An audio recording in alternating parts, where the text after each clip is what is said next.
Les prix sont repartis à la hausse d'une manière inédite depuis des années.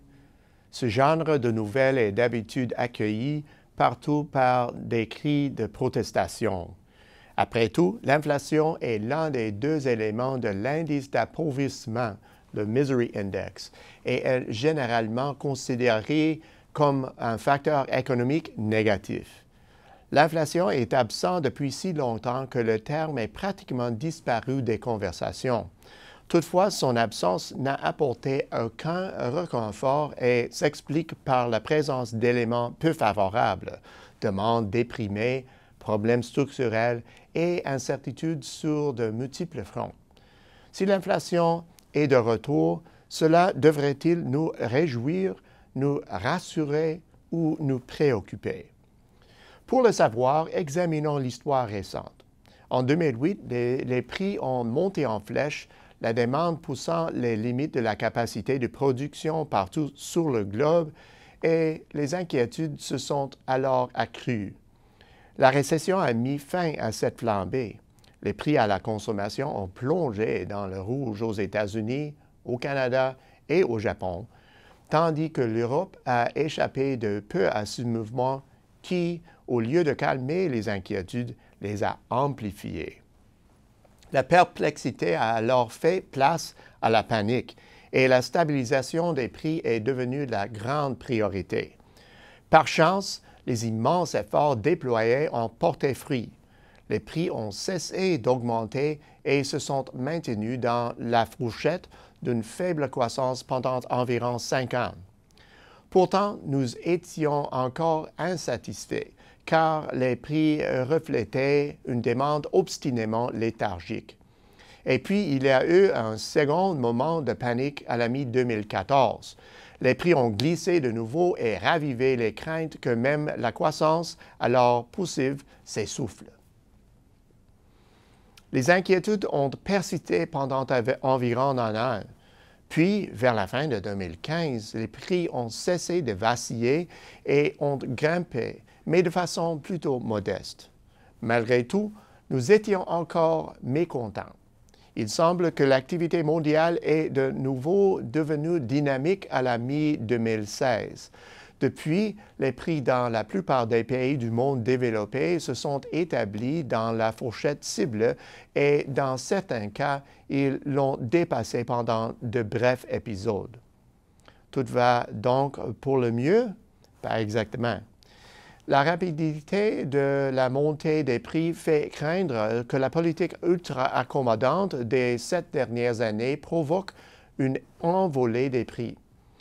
Les autorités monétaires parlent toutes de resserrement, notamment de plans visant à normaliser le bilan dans le but d'éponger les liquidités excédentaires. La Fed a été la première à évoquer cette possibilité, puis les autres ont emboîté le pas. Or, ces autorités redoutent d'être prises de court en raison du décalage lié au mécanisme de transmission monétaire. Elles doivent agir sur l'inflation de 12 à 18 mois avant son apparition pour atteindre la stabilité.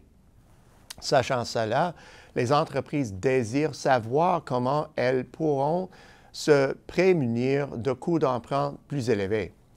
Quant aux consommateurs, désormais habitués à du crédit bon marché, ils sont préoccupés par l'impact de cette situation sur leurs finances. Et leurs inquiétudes sont légitimes. Des années de croissance décevante ont pénalisé l'investissement et les embauches.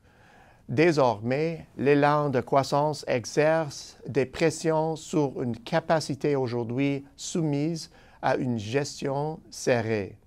Des preuves généralisées et probantes d'une demande comprimée permettent de croire qu'il y a encore beaucoup de place pour la croissance. Je dirais pour ma part que les tensions sur les prix se maintiendront au cours des prochains mois. Il est essentiel de comprendre qu'il y a d'excellentes raisons derrière cette nouvelle poussée des prix, manifeste en Amérique du Nord, en Europe occidentale et même au Japon, et que celle-ci est révélatrice de conditions très attendues depuis la récession. Dans ce sens, un peu d'inflation n'est pas une mauvaise chose en soi. Mais quand l'inflation se manifeste, la gestion des attentes à l'égard des prix devient la première préoccupation. Et si ces attentes s'emballent, elles sont difficiles à maîtriser sans le recours à de strictes mesures monétaires. L'expérience récente du Canada ressemble à celle de tous les autres pays, mais le contexte est ici un peu différent.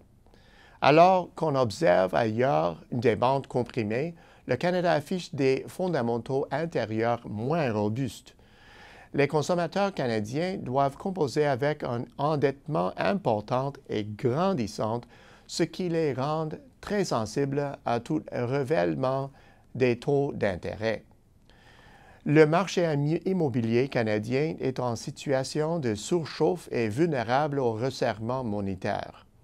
Pourtant, dans un contexte caractérisé par un élan irrépressible de l'activité intérieure ainsi que par une récente embellie de la croissance des exportations, la Banque du Canada évoque la possibilité d'une hausse de taux avant la fin de l'année.